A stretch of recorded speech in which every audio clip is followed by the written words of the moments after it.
Hey guys, welcome back. This is part 2 of the video of how I do my joins. If you haven't watched part 1 and were interested, go back and watch it. So I'm getting these upper eyelids in. Usually I only do one set of eyes, but this one has two sets of eyes. But I got that one all smeared in, and this one's ready to go.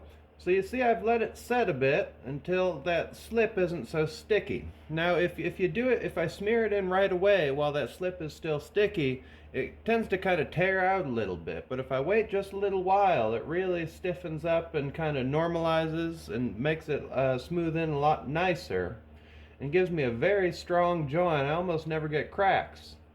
So you see I'm just going back through and pressing that edge down. And I just start working the edge. Now if you have a lot of excess there, you can kind of scrape it sideways and get that cleared up like that. Get that bit of goo out of there.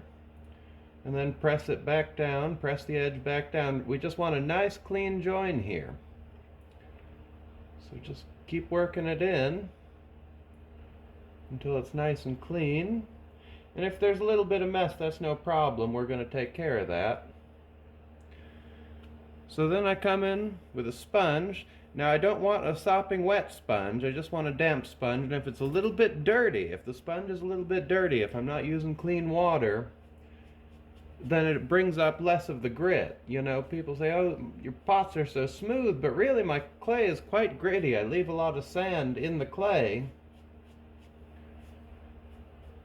But if I kind of work it carefully with a dirty, just damp sponge, and you have to play with it a bit, but see, it doesn't bring up the grit too bad. And then I can kind of go back in with my finger and kind of clean things up. You know, it's worth taking the time to get a good clean joint.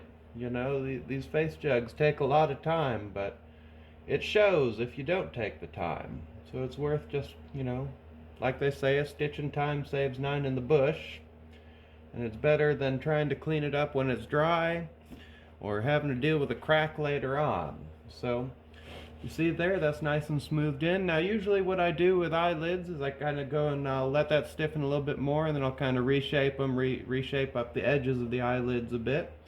But I'm just going to go do the rest of the joins there, and I'll talk to you guys later. But I just thought I'd show you guys that so you could see how I do it. And I hope you enjoy, and I hope you learn something, and maybe it's useful to you, or maybe it's just entertaining. But I hope you guys take care of yourselves. Lots of love as always, and I'll talk to you later. Take care of yourselves, guys. Bye.